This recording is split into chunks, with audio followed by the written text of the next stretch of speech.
Good morning students. Now this is the part 6 of chemical kinetics. Here I will discuss the half life of a reaction. ये मैंने पहले भी discuss की है, मैं इसे दोबारा से एक बार डिस्कस कर दूंगी आपको ज़ीरो ऑर्डर और फर्स्ट ऑर्डर के लिए. So half life of a reaction is the time in which the concentration of a reactant is reduce to the 1/2 over initial concentration. So half life में क्या होगा, जो फाइनल कॉन्सेंट्रेशन होगी reactant की at any time T, उस T time पे या फिर उस जिस टाइम के अंदर या जिस टाइम पर रिएक्टेंट की कॉन्सेंट्रेशन इनिशियल की आधी हो जाएगी, उसी टाइम को हम क्या बोलते हैं, half time. So half time पे your concentration of the reactant will become just half of the initial concentration and it is represented by the T half. So for a zero order reaction your rate constant is given by this, your K is equals to R naught minus R by T. So जब T आपका T half के equal है तो आपका R जो है ये initial जो कॉन्सेंट्रेशन है रिएक्टेंट की at any time T it will become R naught by 2.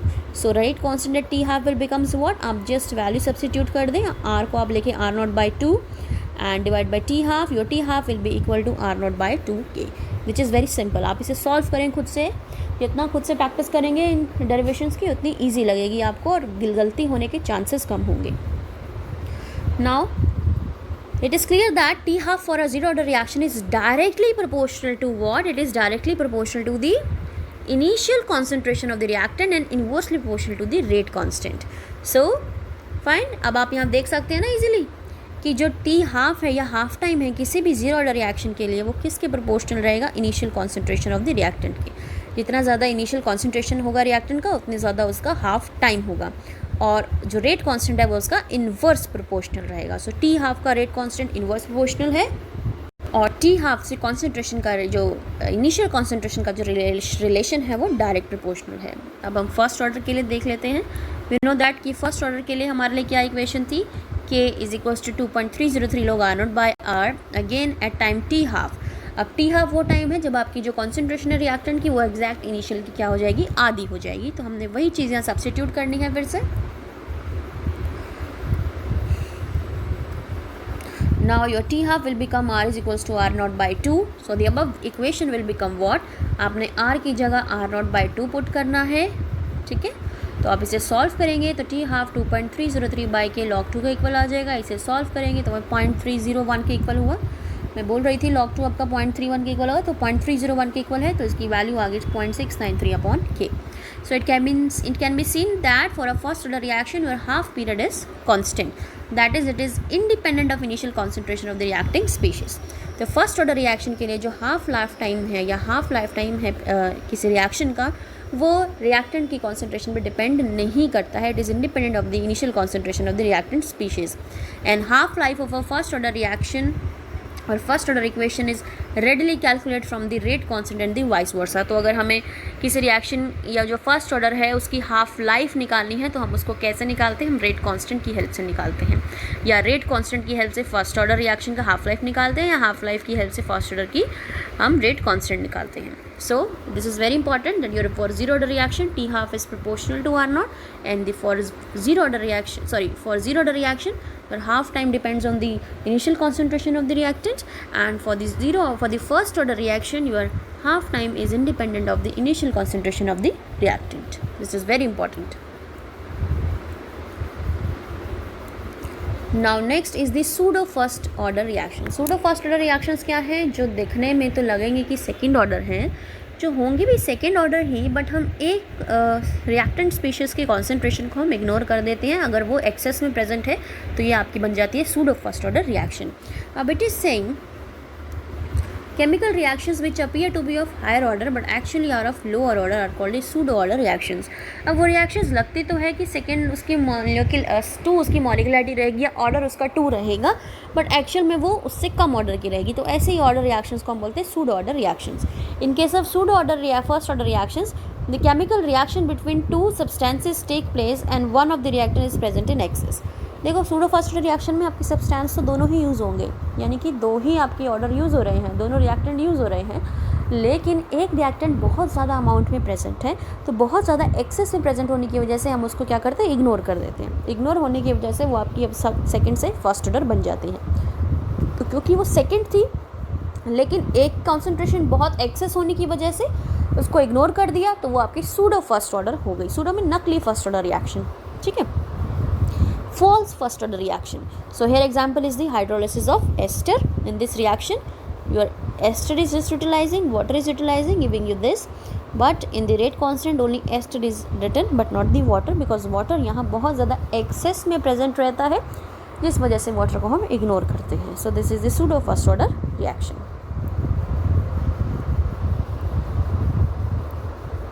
तो आप यहाँ देख सकते हैं इट इज़ सेइंग जब टाइम 0 है आपका, हमने एस्टर की कॉन्सेंट्रेशन देके हम ये लिया है 0.01 मोल और वाटर ले लिया हमने 10 मोल.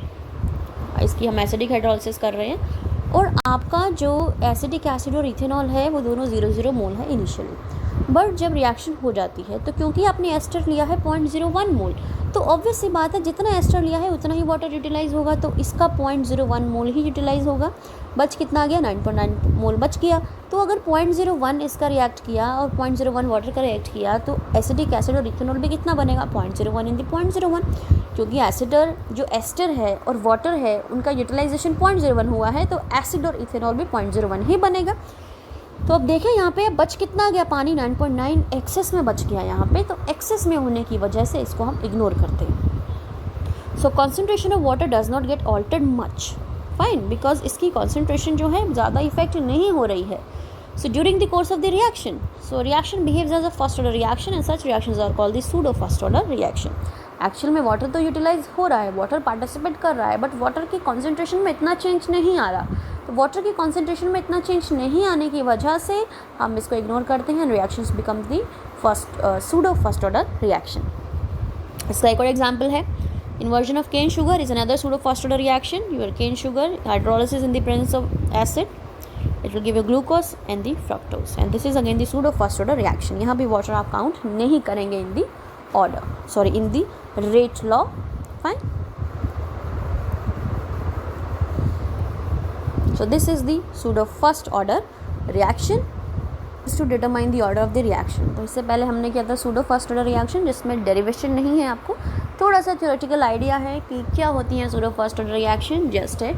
अब आपका है methods to determine order of reaction. Now first is the graphical method, and graphical method को देख के आप बता सकते हैं 0 ऑर्डर होगा, फर्स्ट होगा या सेकेंड होगा.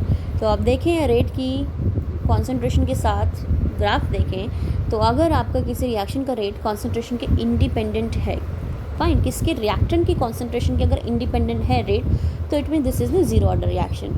और अगर रेट जो है फर्स्ट ऑर्डर के हिसाब से बिल्कुल लीनियर वेरी कर रहा है, जितना कॉन्सेंट्रेशन है उतनी ही आपकी रेट ऑफ रिएक्शन है, तो ये आपकी फर्स्ट ऑर्डर होगी. और सेकेंड ऑर्डर में क्या होगा कि जो कॉन्सेंट्रेशन का स्क्वायर और रेट के बीच में आपका ग्राफ ड्रॉ होगा. Fine, this will be again the straight line. So graphical method से भी आप बता सकते हैं कि कोई रिएक्शन फर्स्ट ऑर्डर है, सेकंड ऑर्डर है या फिर 0 ऑर्डर है. जैसे कि हमने जो डेरिवेशन करी 0 और फर्स्ट ऑर्डर की, उसमें हमने ग्राफ भी प्लॉट किया है. तो आप जिन टर्म्स के बीच में ग्राफ प्लॉट कर रहे हैं, अगर वैसी टर्म्स आपको कहीं दिख जाए तो आप वो देख के बता सकते हैं कि वो कौन से ऑर्डर की रिएक्शन है. Now second is the initial rate method.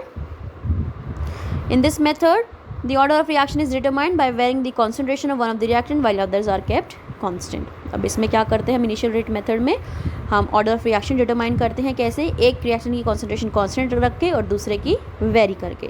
सो ये मेथड हम न्यूमेरिकल्स में यूज़ करते हैं. बेसिकली न्यूमेरिकल्स हम सॉल्व करते हैं इसके ऊपर, इस बेसिस पे.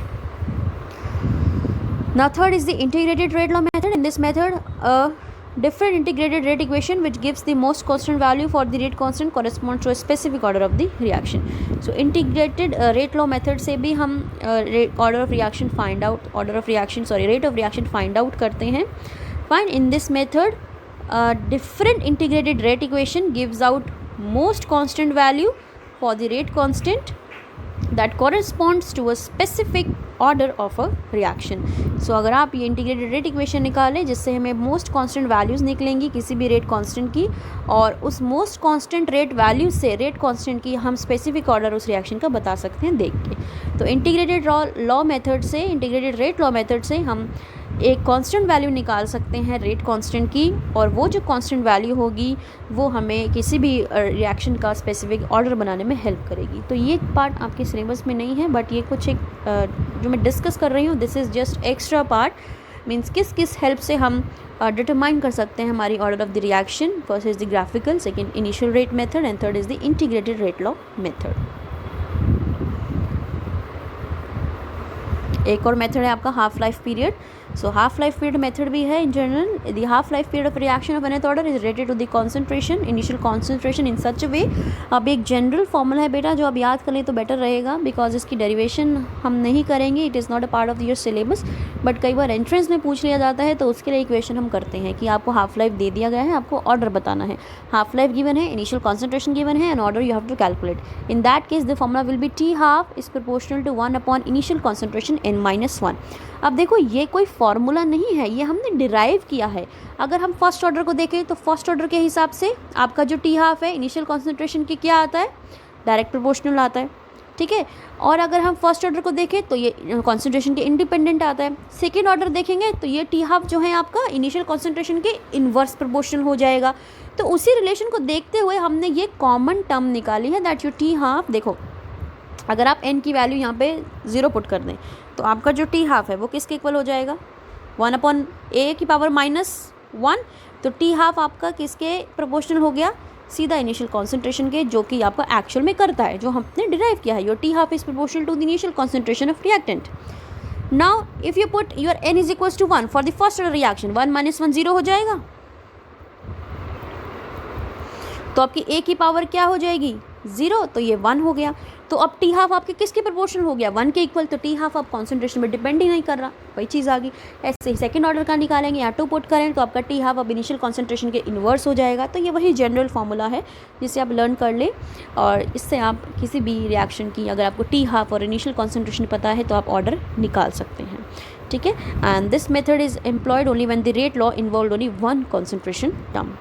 और ये मेथड तब ही लगेगा जब रेट लॉ के अंदर जो आपका कॉन्सेंट्रेशन का टर्म है वो सिर्फ एक ही है, यानी कि रिएक्टेंट सिर्फ एक ही है. So this is the chapter chemical kinetics and this is the end here. The next chapter surface chemistry I will be starting very soon and videos will be uploaded soon.